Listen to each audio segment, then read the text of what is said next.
Hello students, आज हम paper 1 प्रसूति तंत्र ऑब्स्टेट्रिक्स के बारे में पढ़ेंगे, जिसमें कि NCISM सिलेबस के अकॉर्डिंग चैप्टर 1 स्त्री विशिष्ट शारीर विज्ञान anatomy of female reproductive system के बारे में बताया जाएगा।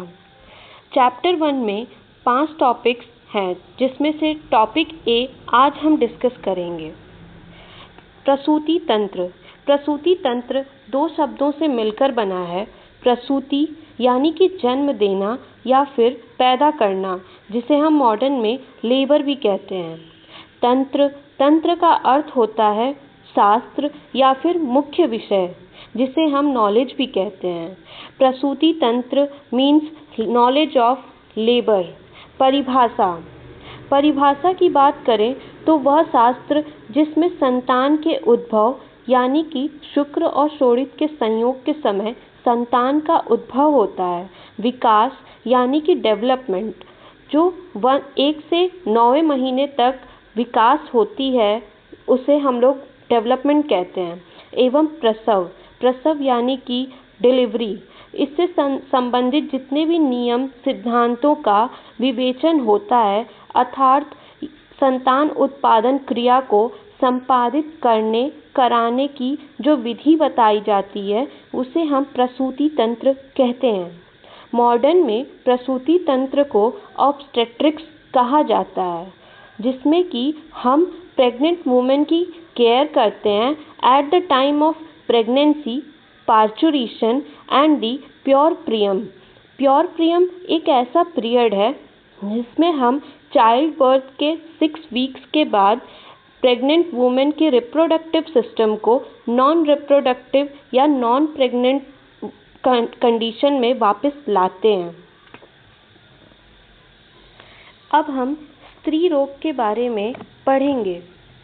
स्त्री रोग की निरुक्ति होती है। स्तय धातु में डट प्लस द्विप प्रत्यय लगाने से स्त्री शब्द का निरुक्ति हुआ है, जिसमें कि स्तय का अर्थ होता है देर या पुंज के रूप में एकत्रित करना या किया जाना। अगर हम स्त्री की परिभाषा की बात करें तो आयुर्वेद में कहा गया है कि संचयते शुक्र शोणिते अस्याम सा स्त्री, अर्थात जो शुक्र एवं शोणित का संचय करे उसे स्त्री कहते हैं। स्त्री के कुछ पर्यायों का वर्णन किया गया है, जैसे कि योषित, अबला, योषा, नारी, वनिता। स्त्री रोग की परिभाषा है। इसमें स्त्री के प्रजनन पथ में उत्पन्न रोगों के बारे में विस्तृत विवेचन किया जाता है। स्त्री रोग को मॉडर्न में गायनेकोलॉजी कहा जाता है, जिसका मतलब है it is a medical speciality that focuses on the health of a women reproductive system. अब हम वयोभेद स्त्री संज्ञा का वर्णन करेंगे, जिसमें कि स्त्री की आयु को 3 भाग में बांटा गया है। पहला बाल्यावस्था, दूसरा मध्यमावस्था और तीसरा वृद्धावस्था। बाल्यावस्था यानी कि चाइल्डहुड, इसे हम 3 भागों में बांटे हैं, जैसे कि बाला, कुमारी, रजस्वला या फिर रजोमती भी इसे कहा जाता है। बाला यानी कि जो 1 से 10 साल तक की उम्र होती है, उसे बाला कहते हैं। 10 से 12 साल की उम्र को कुमारी कहते हैं और 12 से 16 साल की उम्र को रजस्वला कहा जाता है, यानी कि रजोमती भी कहते हैं।